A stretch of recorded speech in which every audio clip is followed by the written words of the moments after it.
श्री सद्गुरु महाराज की जय। पूज्यपाद महर्षि संत सेवी परमहंस जी महाराज का प्रवचन। अंतः ज्ञान के सामने बाह्य ज्ञान तुच्छ है। समवेत समादरणीय सज्जन वृंद, आदरणीय माताओं तथा भक्तिमती बहनों, अभी आप लोग कबीर साहब के बारे में सुन रहे थे। कबीर साहब के संदर्भ में यह कहावत बहुत प्रसिद्ध है। कबीर का गाया गावे तो गजब का धक्का खावे। कबीर की वाणी बूझे तो तीनों लोक सूझे। यह लोक प्रसिद्ध बात है कि कबीर की वाणी उल्टी होती है। कबीर की उल्टी वाणी बरसे कंबल भीजे पानी। वास्तव में हम लोगों की बुद्धि ही उल्टी है, इसलिए उनकी वाणी को हम उल्टी समझते हैं। कहते तो वे सुलटी ही हैं। इनकी इस संबंध की एक घटना प्रसिद्ध है। संत कबीर साहब की बहुत ख्याति हो गई तो बहुत लोग उनके पास आने लग गए, जिससे उनको भजन करने में बाधा होने लगी। उन्होंने सोचा कि लोगों को कुछ इस तरह की लीला दिखलाई जाए कि लोग मेरे पास आए ही नहीं। इसके लिए उन्होंने क्या किया सो सुनिए। अभी कुछ दिन पूर्व होली पर्व हुआ।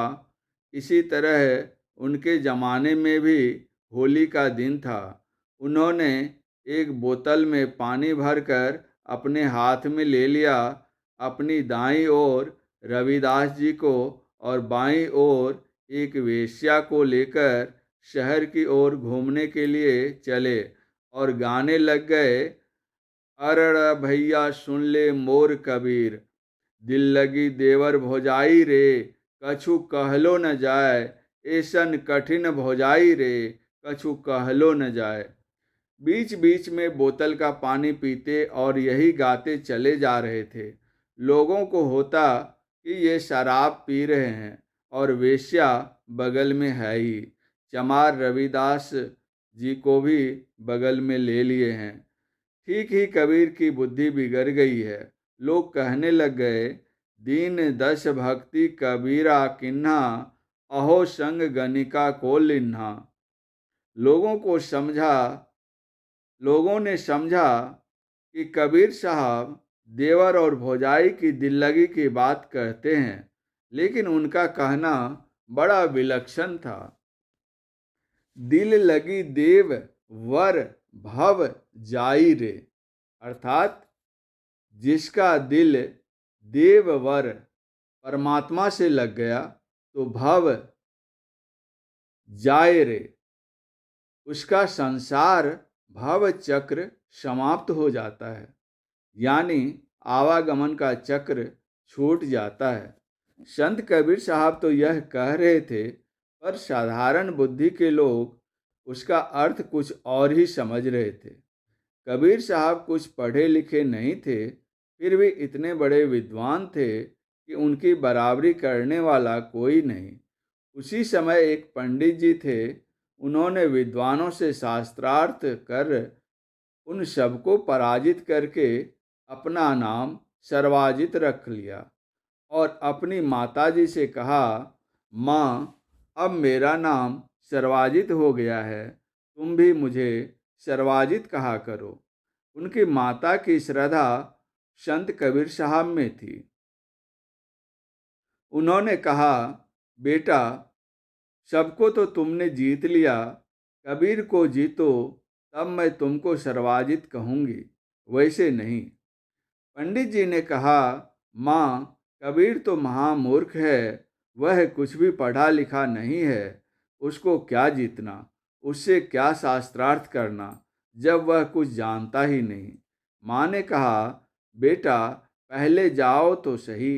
बैल की पीठ पर बहुत सी पुस्तकें लाद कर पंडित जी चले शास्त्रार्थ करने। गांव के बाहर कुछ पनिहारिन पानी भर रही थी। पंडित जी ने उनसे जिज्ञासा की, कबीर का घर कहाँ है? पनिहारी ने उत्तर दिया, कबीर का घर शिखर पर, जहाँ सिल हिली गैल, पौन टिके पिपीलिका, पंडित लादे बैल। कहाँ जा रहे हो भाई? बैल की पीठ पर पुस्तक लाद कर।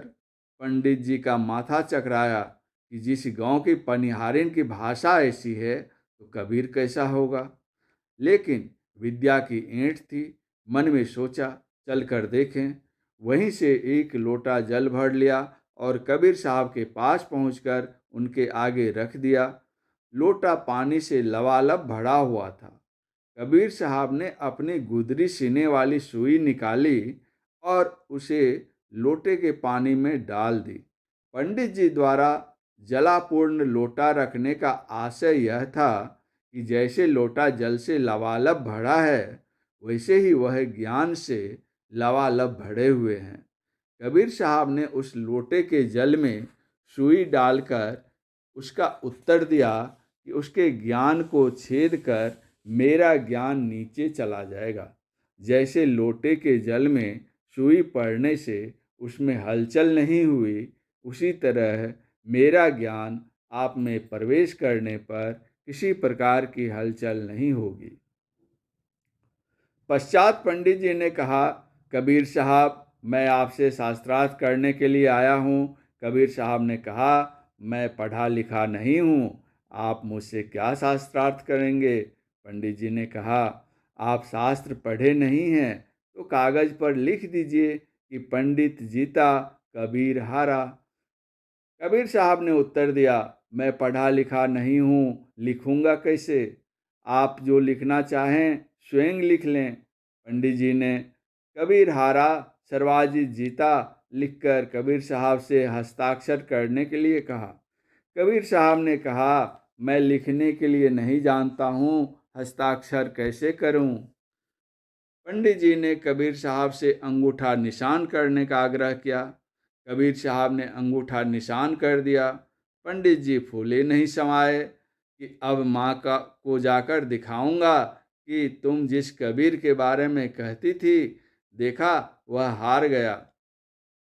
पंडित जी कागज लेकर जब माँ के पास पहुँचे तो वहाँ वह लिपि हो जाती है, कबीर जीता, सर्वाजित हारा। उनकी माताजी ने कहा, इसमें स्पष्ट लिखा है, कबीर जीता, सर्वाजित हारा। पंडित जी ने कहा, माँ भूल हो गई, लिखा तो मैंने ही था। माँ ने कहा, पुनः कबीर के पास जाओ और लिखा कर लाओ। पंडित जी पुनः कबीर के पास जाकर और अपना भूल बताकर सर्वाजित जीता और कबीर हारा लिखाकर कबीर साहब से अंगूठा निशान करवाया। जब वे अपनी माँ के पास आते हैं और पढ़ते हैं तो फिर वही बात हो जाती है, कबीर जीता, सर्वाजित हारा। इस प्रकार 3 बार उन्होंने लिख कर लाया और तीनों बार वही परिणाम हुआ।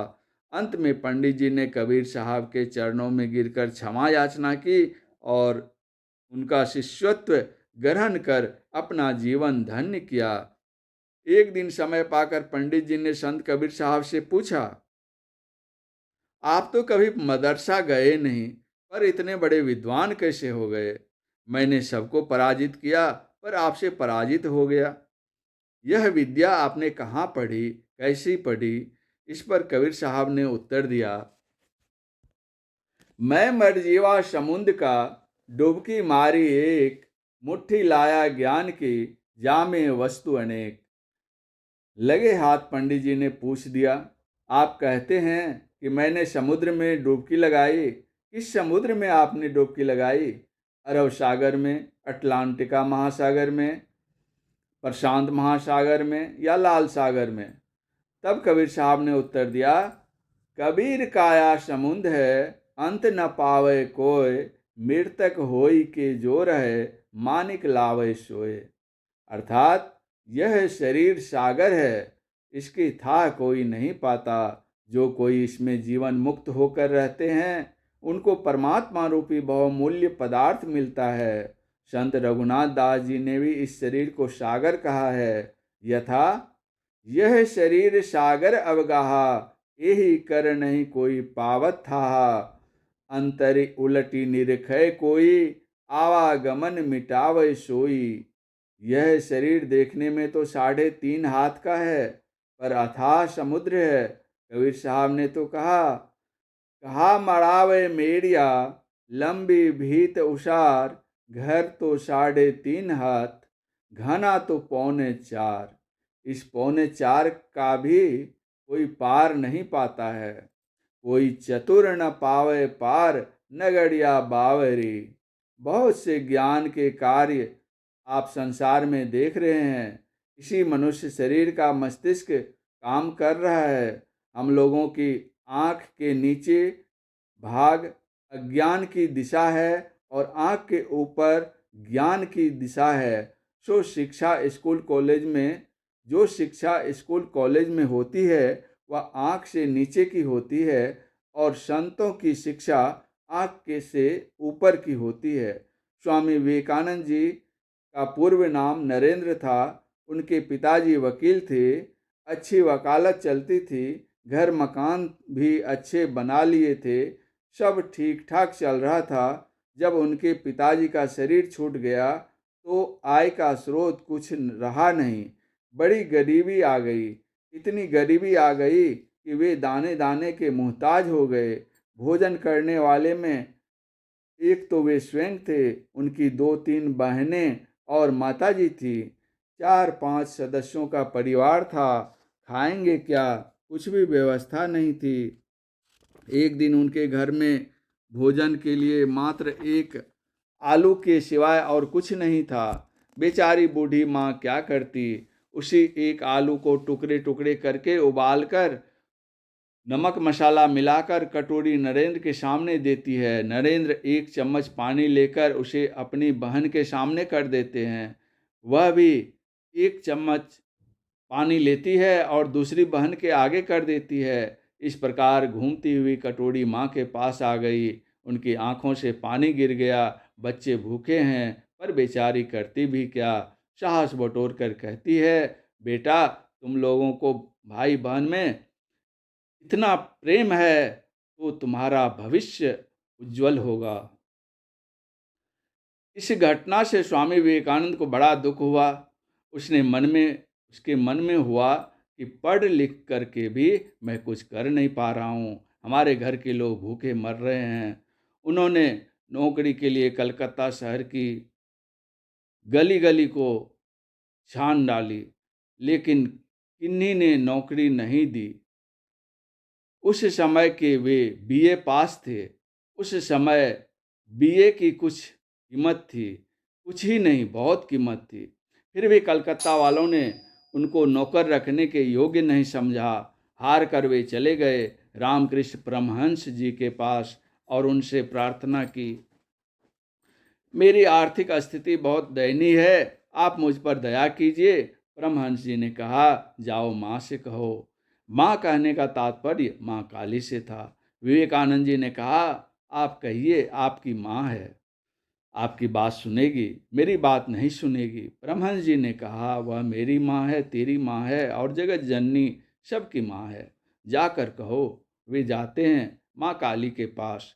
अपनी दयनीय आर्थिक स्थिति के संबंध में कहना भूल जाते हैं और कहने लगते हैं, हे माँ मुझे ज्ञान दो, मुझे ध्यान दो, मुझे योग दो, भक्ति दो आदि। पश्चात काली मंदिर से वे परमहंस जी के पास आए। परमहंस जी ने पूछा, मांग लिया? उन्होंने उत्तर दिया, जी नहीं, मैं तो अर्थ मांगना भूल गया। परमहंस जी ने कहा, जाओ फिर से मांगो। दूसरी बार वे फिर गए तो उन्होंने उन्हीं बातों को दोहराए, ज्ञान दो, ध्यान दो, योग दो इत्यादि। पुनः जब परमहंस जी के पास गए तो उन्होंने पूछा, मांग लिया? विवेकानंद जी ने कहा, मैं मांग न सका, भूल गया। परमहंस जी ने पुनः माँ काली के पास भेजा। इस प्रकार वे 3 बार वहाँ गए, लेकिन तीनों बार उन्होंने वे ही बातें कहीं। आर्थिक संकट की बात वे नहीं कह पाए। परमहंस जी ने कहा, देखो तुम्हारे भाग्य में धन है नहीं, तुम 3 बार माँ के पास गए और लौट आए। खैर मेरे पास आए हो तो मोटा खाना मोटा पहनना तुमको मिलता रहेगा, इसमें कभी कमी नहीं होगी। तत्पश्चात विवेकानंद जी ने परमहंस जी महाराज से विधिवत दीक्षा ली और साधना की। संयोगवश उसी समय अमेरिका में के शिकागो शहर में विश्व धर्म सम्मेलन का आयोजन था, जिसमें भारत से एक पंडित गए हुए थे और इधर से स्वामी विवेकानंद जी गए हुए थे। समस्त विश्व के प्राय सभी धर्म के लोग उसमें सम्मिलित हुए थे और क्रम क्रम से सबका प्रवचन होता था। जब विवेकानंद जी का समय आया और वे बोलने लगे तो बड़े बड़े दिग्गज विद्वानों के ने एक स्वर में कहा, he is learn beyond learning. यह विद्या से पढ़े का विद्वान है। विचारणीय विषय है कि जिस बीए पास नरेंद्र को कलकत्ता में कोई पूछने वाला नहीं था, वह स्वामी विवेकानंद बनकर विश्वविख्यात हो गया। कैसे? रामकृष्ण परमहंस जी महाराज ने उनको कौन सी विद्या सिखाई? उन्होंने उनको आँख से ऊपर की विद्या सिखाई, तब वे विद्या से बाहर का विद्वान हुए। हम लोग की स्कूल कॉलेज की शिक्षा आँख के नीचे की विद्या है। जिज्ञासा हो सकती है, आँख से ऊपर की विद्या क्या है? जब अंतर साधना द्वारा अंतर जगत में प्रवेश करते हैं तो वहाँ अंतर ज्ञान होता है। यो तो हम लोग प्रतिदिन शरीर में प्रवेश करते हैं, अभी हम लोग जागृत अवस्था में हैं, हमारी वृत्ति बाहर संसार में है। जब हम लोग सो जाते हैं तो बाहर का ज्ञान नहीं रहता है। क्यों? इसलिए कि जागृत अवस्था में हम आँख में रहते हैं और स्वप्न अवस्था में कंठ में चले जाते हैं। उस समय हम मानसिक जगत में घूमते हैं, इसलिए बाहर संसार का ज्ञान भूल जाते हैं। सुषुप्ति अवस्था में हम कंठ से नीचे हृदय में चले जाते हैं। जब हम हृदय के ऊपर कंठ में चले जाते हैं तो मानसिक जगत में घूमते हैं। फिर कंठ से आँख में आ जाने पर स्थूल संसार का ज्ञान होता है। संत लोग कहते हैं कि तुम जागृत, स्वप्न और सुषुप्ति इन तीनों अवस्थाओं में प्रतिदिन आते जाते हो, लेकिन क्रिया विशेष के द्वारा यदि तुम अपने को आँख से ऊपर उठा सको तो सूक्ष्म जगत का ज्ञान होगा, सूक्ष्मतर जगत का ज्ञान होगा, सूक्ष्मतम जगत का ज्ञान होगा, आत्मज्ञान होगा और परमात्मा का ज्ञान होगा। आँख से ऊपर जाने का जो रास्ता है उसका ज्ञान संतों के अतिरिक्त और किसी के पास नहीं है। बिन दया संतन की में ही जानना इस राह को, हुआ नहीं होता नहीं वो होनहारा है नहीं। केवल किताब पढ़ लेने से आत्मज्ञान हो जाए, संभव नहीं। अगर किताब पढ़ लेने से ही सबको ज्ञान हो जाता है तो इतने स्कूल और कॉलेज की आवश्यकता ही क्या थी? सब अपने घर में ही किताब पढ़ पढ़ कर तैयार हो जाते। न मास्टर की ज़रूरत थी, न प्रोफेसर प्रिंसिपल की। वास्तविक बात यह है, इस संसार में जो विद्या हम सीखना चाहते हैं उस विद्या के जो अध्यापक हैं उनके पास जाकर सीखते हैं। उसी तरह आध्यात्मिक ज्ञान हमको सीखना है तो जो आध्यात्मिक गुरु हैं उनके पास जाना होगा। वे जो बतलाएंगे हम करेंगे तो प्राप्तव्य वस्तु की प्राप्ति होगी। कबीर साहब के कहने का ढंग कुछ निराला ही है। उन्होंने कहा है, पाप करे बिनु गति नहीं, पाप करे तब चैन, कहे कबीर विचारी के, पाप करो दिन रैन। पाप करे शब्द में 4 अक्षर हैं। पा को एक और बाकी बचे 3 अक्षरों को दूसरी ओर करके पढ़िए, क्या होता है? पा पकड़े। अब इसको इस तरह पढ़िए, पा पकड़े बिनु गति नहीं, पा पकड़े तब चैन, कहे कबीर विचारी के, पा पकड़ो दिन रैन। उनके कहने का तात्पर्य यह है कि जब संतों के पांव पकड़ोगे तभी कल्याण होगा, अन्यथा नहीं। पूज्यपाद महर्षि संत सेवी परमहंस जी महाराज का यह प्रवचन महर्षि में ही आश्रम, कुप्पा घाट, भागलपुर 3 बिहार में साप्ताहिक सत्संग के शुभ अवसर पर दिनांक 21/3/1999 ईस्वी के अपराह्नकालीन सत्संग में हुआ था। श्री सद्गुरु महाराज की जय।